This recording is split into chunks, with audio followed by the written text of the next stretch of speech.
She announced, "I'm pregnant, but I need a DNA test to know if it's yours or Kyle's." I calmly said, "No problem." Then we scheduled a DNA test. What the doctor told us at the appointment changed everything.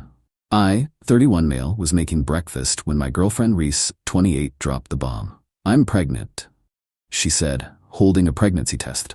I dropped the spatula. We'd been together for 2 years, living together for 6 months. This wasn't planned, but I wasn't upset until she added, "But I need to be honest with you. I don't know if it's yours or Kyle's." Kyle, her work friend who texted her good morning every day. Kyle, who she'd sworn was just a colleague when I'd asked about him 3 months ago. I turned off the stove, sat down. "Okay, tell me everything." She started crying. "It was just once, maybe twice. We were working late on the Henderson project and things just happened." "When? About 6 weeks ago." "Right around when? You know?" "Right around when we'd been trying to work through our issues, when she'd suggested we needed to reconnect and had initiated intimacy more than usual." "So you were sleeping with both of us." "It sounds bad when you say it like that."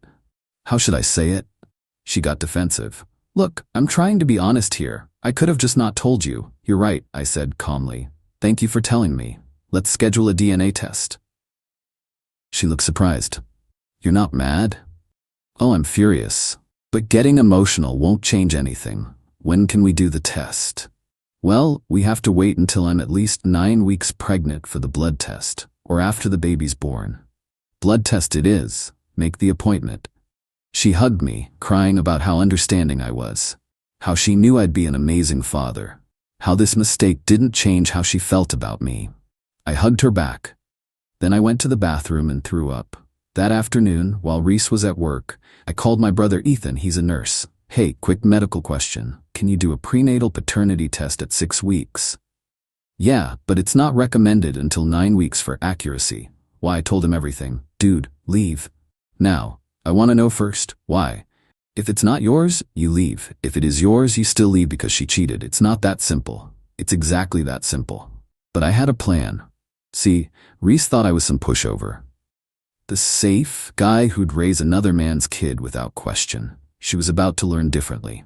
First, I documented everything. Screenshots of her texts with Kyle. She left her iPad logged in at home. Nothing explicitly sexual, but lots of thinking about you, and last night was amazing messages from the time frame she mentioned.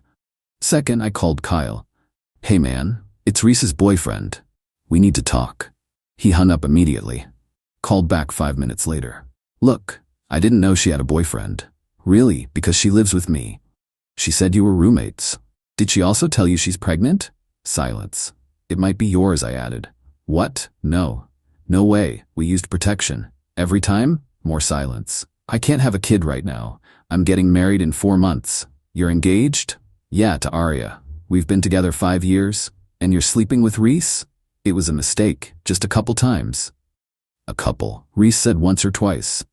"I mean, maybe 4 or 5 times. Look, Aria can't know about this." I hung up. 4 or 5 times. Not once, maybe twice. Update 1. The blood test appointment was in 2 days. Reese had been playing perfect girlfriend, cooking, cleaning, being extra affectionate. She'd also been texting Kyle constantly, though she thought she was being sneaky about it. What she didn't know was that Kyle had been texting me too. Panicking about his wedding, begging me not to tell Aria, offering to pay for the abortion if Reese would get one.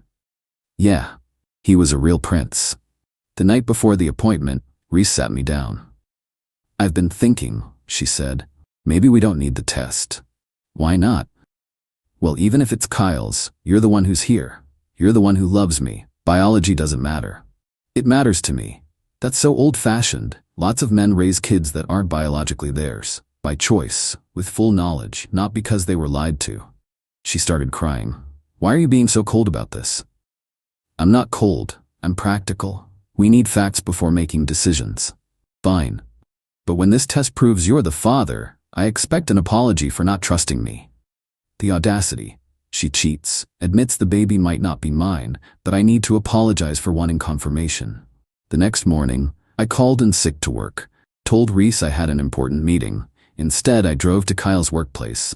He saw me in the lobby and tried to run, literally turned and speed-walked toward the elevator. "Kyle, we need to talk about tomorrow." His coworkers all turned to look. He stopped, face red. Not here, he hissed. Then where?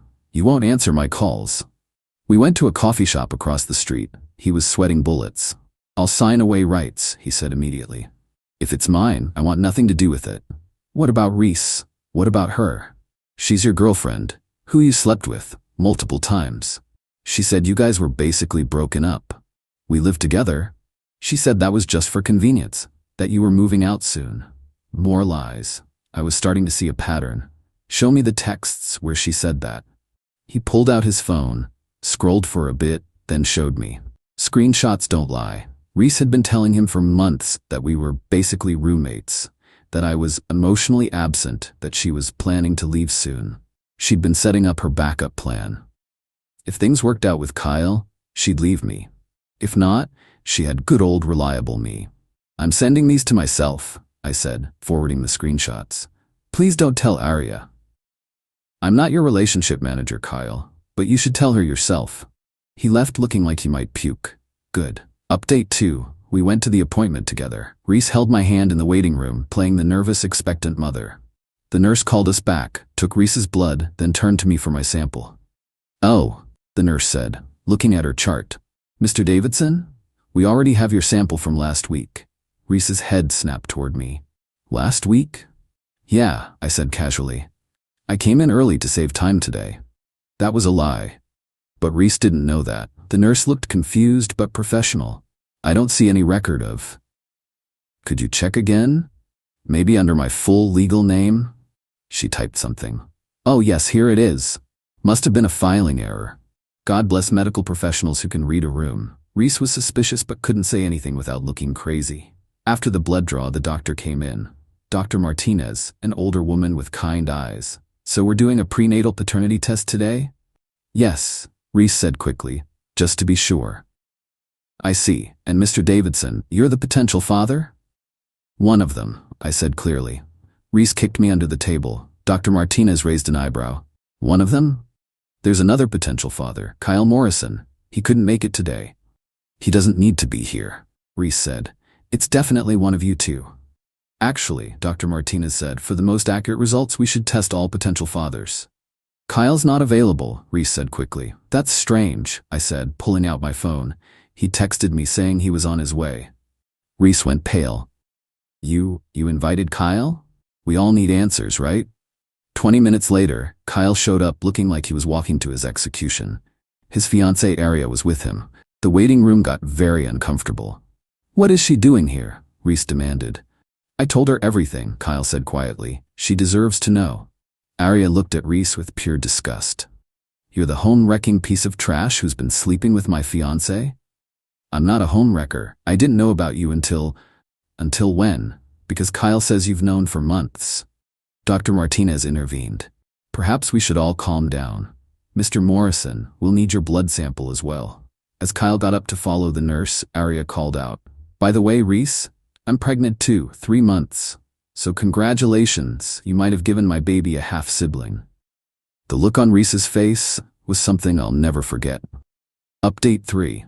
A week later, we all met back at the clinic. The tension was unreal. Reese hadn't spoken to me in 3 days after finding out I'd ambushed her with Kyle and Arya. Dr. Martinez came in with the results. I have some unusual news, she began.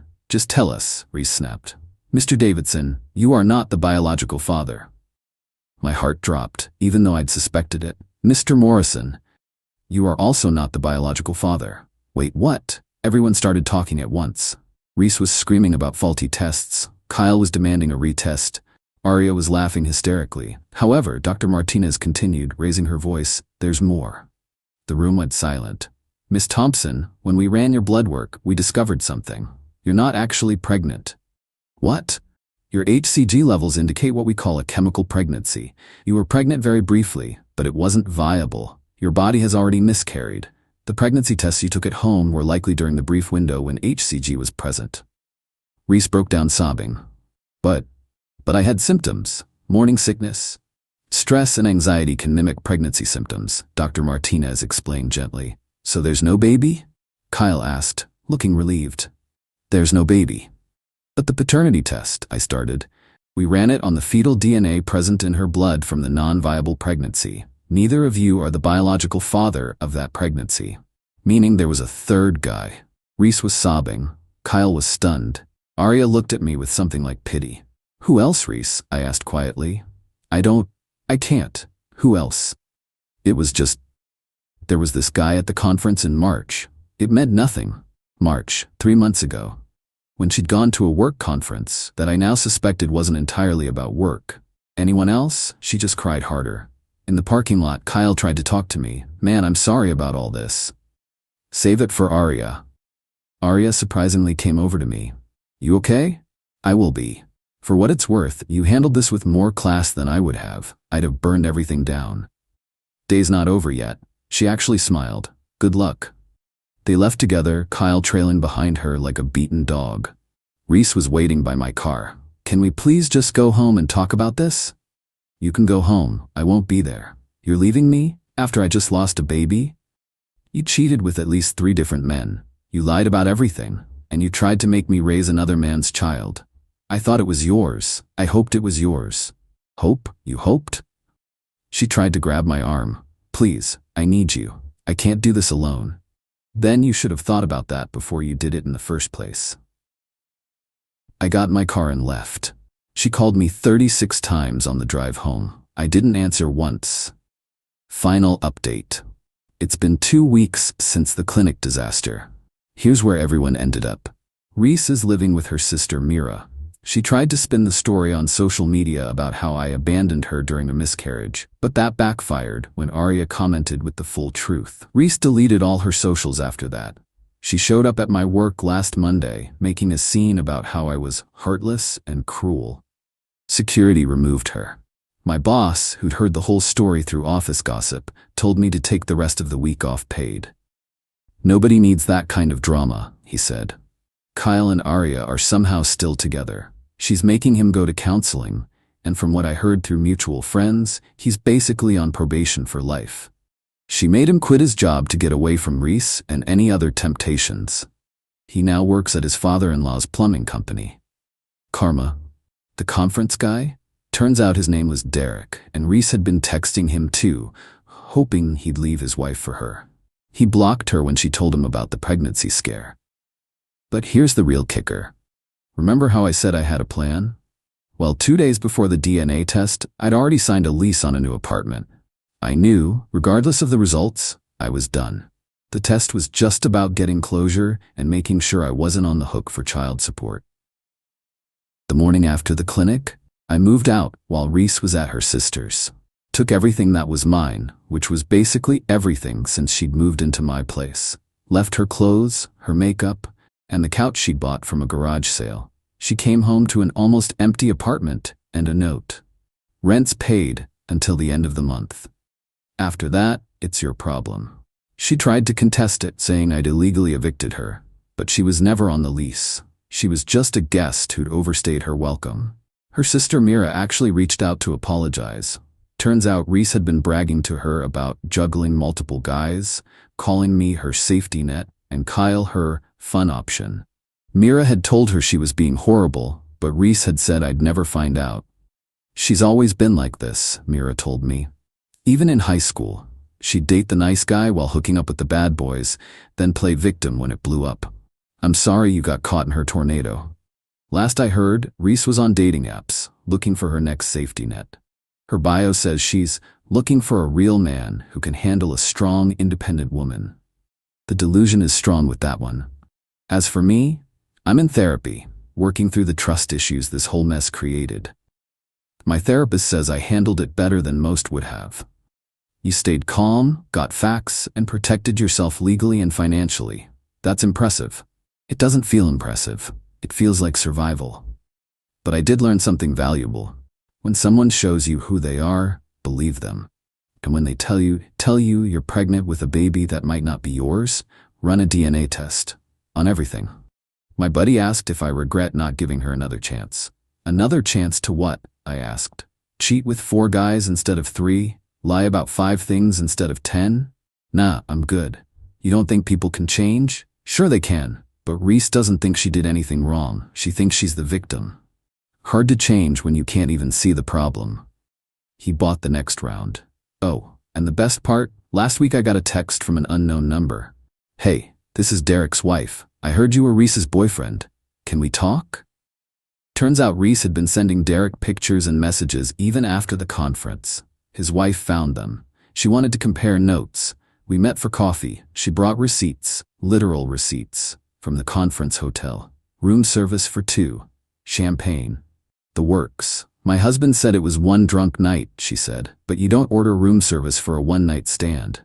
No, I agreed. You don't. She's divorcing Derek, taking him for everything. Good for her. It's been a month now since everything imploded.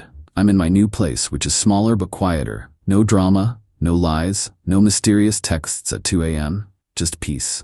Reese sent one last message yesterday. I hope you know you threw away something special. I replied, I know exactly what I threw away. Then I blocked her. Cool? Cool. Edit. To everyone asking why I went through with the DNA test if I was leaving anyway, I needed to know she couldn't come after me for child support later. Cover your bases, people. Edit 2. Yes, this is real. Yes, people are really this messy. If you've never encountered someone like Reese, consider yourself lucky. Edit 3. For those saying I should have been more sympathetic about the miscarriage, she was barely pregnant for a hot minute with some random conference hookups baby while telling me it might be mine. My sympathy well was dry.